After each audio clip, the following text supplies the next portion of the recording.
అందరికీ ఒక్క విషయం చెప్దాం అనుకుంటున్నాను.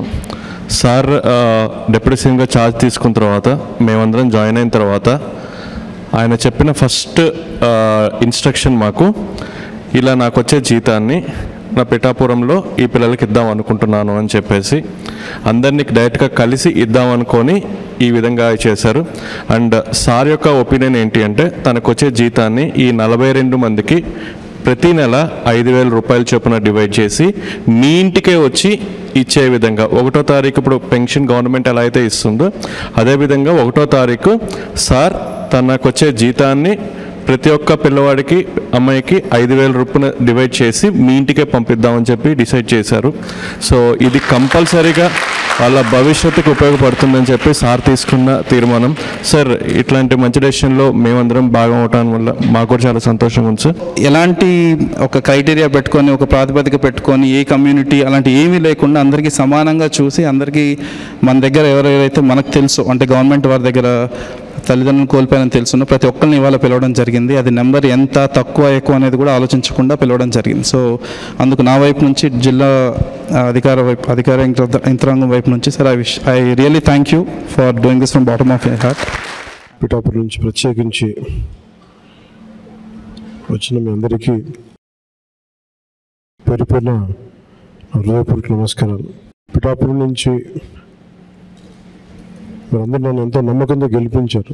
మన పిఠాపురం కావాల్సిన అభివృద్ధి పనులతో పాటు ప్రతి చిన్న సమస్య ఏదున్నా కానీ మన ఇక్కడ దగ్గర పర్యవేక్షిస్తూ మన డిప్యూటీ సీఎం ఆఫీస్ దగ్గర నుంచి కానీ అక్కడ స్థానికంగా మన ఆఫీస్ దగ్గర నుంచి అన్ని పనులు చేసుకుంటూ వెళ్తున్నాం. ప్రత్యేకించి నా దృష్టికి తీసుకొచ్చారు. దాదాపు 42 మంది ఆర్ఫన్స్ ఉన్నారు, తల్లిదండ్రులు లేని వాళ్ళు, లేదంటే కూర్చోబెట్టి దాంట్లో సగం మంది కనీసం ఎవరు బాధ్యత తీసుకోవడానికి ఎవరు లేరు. దీనికి మనం ఏదైనా చేయాలని షణ్మోహన్ గారు అలాగే కృష్ణతేజ గారు నా దృష్టికి తీసుకొచ్చారు. ఆ రోజు నేను అనుకున్నది ఏంటంటే, ముందుగా నేను ఎమ్మెల్యేగా గెలిచి డిప్యూటీ సీఎం పదవి తీసుకున్నాక బాధ్యతలు తీసుకున్నాక జీతాలు ఇవన్నీ తీసుకోకూడదని నిర్ణయించుకుంటే అసలు భారం అవ్వకూడదని. కానీ పరిస్థితి ఏమొచ్చిందంటే చాలా మిగతా వాళ్ళందరూ కూడా ఇబ్బంది అవుతూ ఉంది. అందువల్ల ప్రత్యేకించి నేను తీసుకొని అది ఎవరికి ఖర్చు పెట్టాలి అని అనుకుంటే, నాకు చదువుకుంటున్న మీకు, తల్లిదండ్రులు కుటుంబం ఇవన్నీ దూరమైన మీకు, అది మీ భవిష్యత్తుకి ఏదైనా ఉంటే చాలా చాలా బాగుంటుంది అనేది నాకు అనిపించింది. దాని తగ్గట్టుగా అడుగు వేసాం.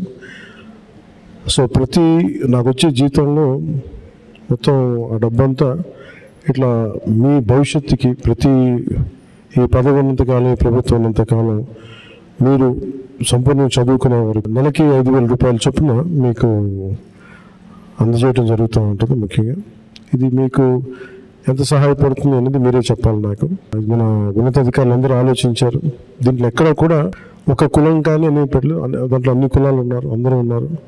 ఒకరికి నేను ఒక్క కులానికి నేను మాట్లాడాలి ఆ మనస్తత్వం కూడా లేదు నాకు.